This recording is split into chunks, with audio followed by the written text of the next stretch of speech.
की या अतिशय सुसज्जित अशा भक्तनिवासाच्या लोकार्पणाच्या निमित्ताने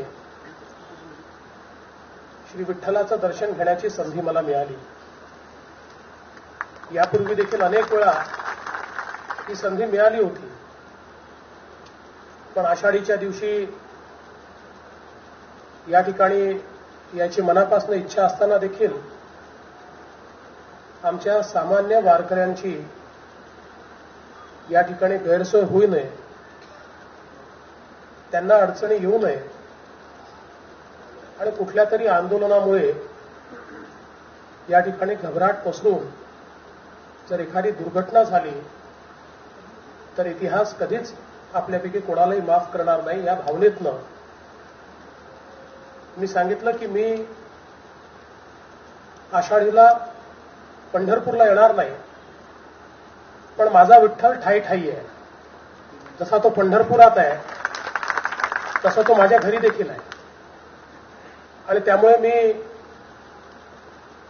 माझ्या देव्हाऱ्यातल्या विठ्ठलाची पूजा त्या ठिकाणी केली. आई रुक्माईचा आशीर्वाद घेतला आणि माझ्या देव्हाऱ्यामध्ये जी विठ्ठल रुक्माईची मूर्ती आहे, मी मागेही पंढरपुरात त्याचा इतिहास सांगितला की ज्यावेळी माझ्या हेलिकॉप्टरचा ऍक्सिडेंट झाला, आदल्या दिवशी लातूर जिल्ह्यामध्ये एका कीर्तन सोहळ्याला मी गेलो आणि कीर्तनानंतर त्या ठिकाणी मला विठ्ठल रुक्माईची मूर्ती मिळाली आणि मी दुसऱ्या दिवशी सकाळी ती मूर्ती हेलिकॉप्टरमध्ये माझ्या बाजूला जी जागा होती तिथे ठेवली होती आणि आम्ही हेलिकॉप्टरने निघालो आणि ते हेलिकॉप्टर कोसळलं आणि हेलिकॉप्टर कोसळल्यानंतर अक्षरशः आतलं सगळं तुटलं, काही राहिलं नाही, पण विठ्ठल रुक्माईच्या मूर्तीला त्या ठिकाणी खरचटलं देखील नाही आणि त्यांच्या आशीर्वादानं आम्हाला देखील खरचटलं नाही. म्हणजे ज्यांनी दुरून तो ऍक्सिडेंट बघितला त्यांना असं वाटलं की सगळं संपलं, पण आम्ही दरवाजा उघडून बाहेर आल्यानंतर साधं खरचटलं देखील नव्हतं.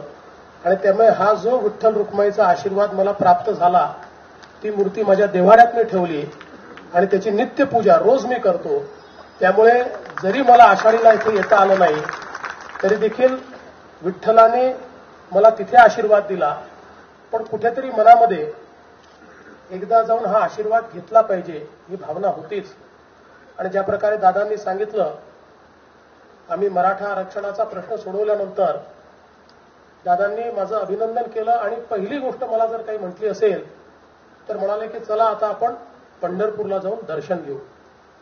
आणि विठ्ठलाच्या आशीर्वादानं आज अनेक संकट ही आपण त्या ठिकाणी पार पाडतो आणि म्हणून विठ्ठलाचं दर्शन आपण घेतलं पाहिजे. आणि आम्ही ठरवल्याबरोबर अतुल बाबांनी सांगितलं की तुम्हाला जर यायचं असेल तर दर्शनाला तर याच, पण अतिशय सुंदर आमचं भक्तनिवास आता पूर्ण झालाय, त्याचं उद्घाटन देखील आपण करू. आणि म्हणून आज या कार्यक्रमाच्या निमित्ताने या ठिकाणी येण्याची संधी मला मिळाली. श्री विठ्ठलाच्या चरणी एवढीच प्रार्थना आहे, विठ्ठलाचा आशीर्वाद हा गेली अनेक वर्ष माझ्या पाठीशी उभा आहे आणि त्यामुळेच मला असं वाटतं की संकट येतात, अडचणी येतात, पण विठ्ठलाच्या आशीर्वादानं त्या संकटातनं आपण बाहेर देखील पडतो. कारण शेवटी सकारात्मकतेनं जर पुढे गेलं तर ईश्वराचा आशीर्वाद हा आपल्याला नेहमीच मिळत असतो. आणि म्हणून विठ्ठलाच्या चरणी आजही माझी पुन्हा प्रार्थना आहे की अनेक प्रश्न आमच्या समोर आहेत. विशेषतः यावर्षी दुष्काळ खूप मोठा आहे आणि या दुष्काळामध्ये आमचा जो शेतकरी आहे, आमचं जे पशुधन आहे, यांना दोघांनाही त्या ठिकाणी दिलासा देण्याची एक जबाबदारी आमच्यावर आहे. ही जबाबदारी आम्ही पूर्ण प्रामाणिकपणे पूर्ण ताकदीनं पार पाडू. फक्त विठ्ठलाने आमच्या पाठीशी आशीर्वाद हा असाच जर ठेवला तर निश्चितपणे आपल्याला हे काम अत्यंत चांगल्या प्रकारे करता येईल.